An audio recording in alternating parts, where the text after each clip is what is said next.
Que vous soyez un runner averti ou un total débutant, le 10 km représente un défi pour toutes et tous. Et aujourd'hui, on va parler ensemble d'un plan pour un 10 km. C'est parti!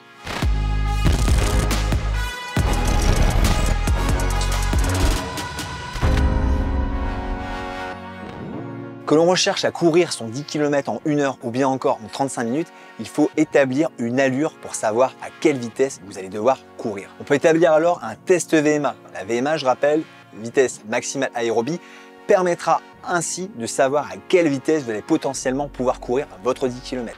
N'oubliez pas néanmoins de courir toujours en fonction de vos sensations et de votre niveau actuel. C'est très important pour éviter de vous blesser. Vos séances devront être composées à la fois de séances dites faciles, qui seront autour de l'endurance mentale en aisance respiratoire. Souvent, ce seront des séances relativement plaisantes et elles vous permettront de dégager suffisamment de volume d'entraînement sans avoir tous les côtés négatifs d'une séance trop rapide. Ensuite, les séances qui se rapprochent plus de votre allure 10 km sont des séances courues à une allure plus soutenue, plus difficile. On aura à la fois des séances autour de VMA et également sur votre allure cible 10 km.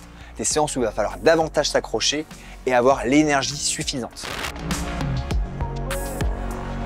Un bon plan d'entraînement, c'est un plan qui vous convient à vous et à vous seul. Que vous soyez sur une course réalisée en 1 heure ou bien en 35 minutes, le mieux c'est de vous faire aider soit par un coach sportif qui pourra être à même de vous donner les bons conseils pour construire votre plan, ou bien encore, il existe des applications telles que Decathlon Coach ou Decathlon Pacer qui pourront vous donner une bonne indication et vous personnaliser votre plan d'entraînement. À titre d'exemple, courir un 10 km en 1 heure, ça représente une moyenne de 6 minutes 40 par kilomètre.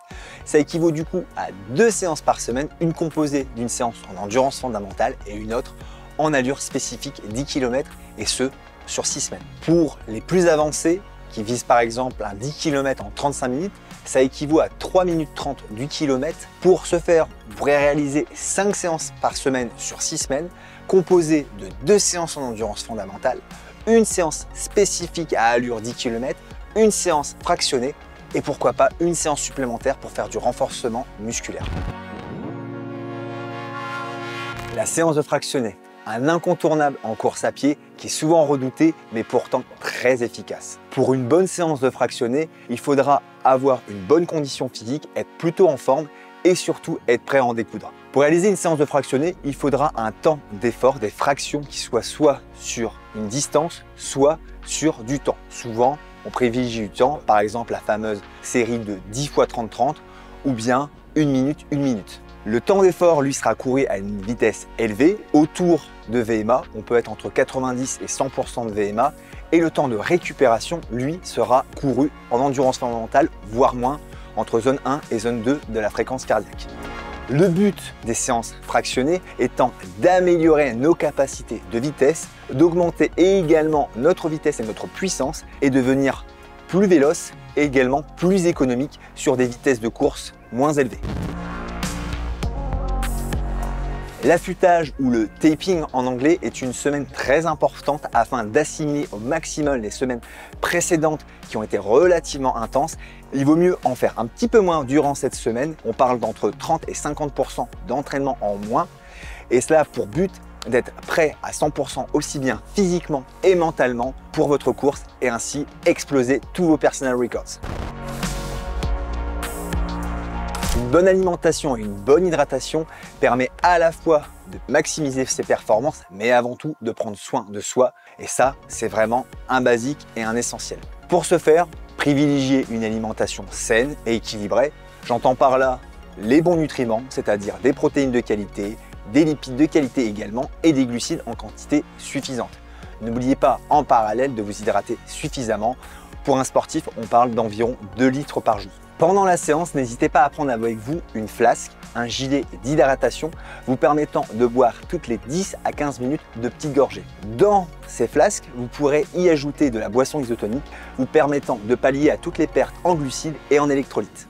Environ 30 minutes après votre séance, vous pourrez boire une boisson riche en vitamines et minéraux. Une boisson par exemple gazeuse fera très bien l'affaire. Et pour les séances les plus impactantes et taxantes, par exemple les séances VMA, les sorties longues, vous pourrez très bien y ajouter une boisson hyper protéinée vous permettant d'avoir tout ce qu'il faut pour récupérer de façon optimale. Le renforcement musculaire a une part essentielle dans votre préparation pour la course. Le renforcement musculaire permettra de vous préparer et de performer lors de votre course, mais surtout, il vous évite les blessures. Il y a une part importante de travail proprioceptif que vous pourrez faire avec des exercices poids de corps, mais également du renforcement et du gainage profond vous permettant d'être plus fort et plus efficient pour la course. Les exercices sont entre autres haut du corps et bas du corps et vous pourrez avoir des squats, des burpees, du gainage, bref, des exercices que vous pouvez mettre facilement en place à la fin d'une séance de course à pied ou même sur une séance dédiée. À présent, vous avez tout ce qu'il faut pour préparer votre plan d'entraînement pour un 10 km. J'espère que cette vidéo vous a plu. Si vous voulez plus d'informations et d'astuces, vous pouvez vous rendre sur le site Conseil Sport. D'ici là, portez-vous bien et surtout entraînez-vous bien. À bientôt.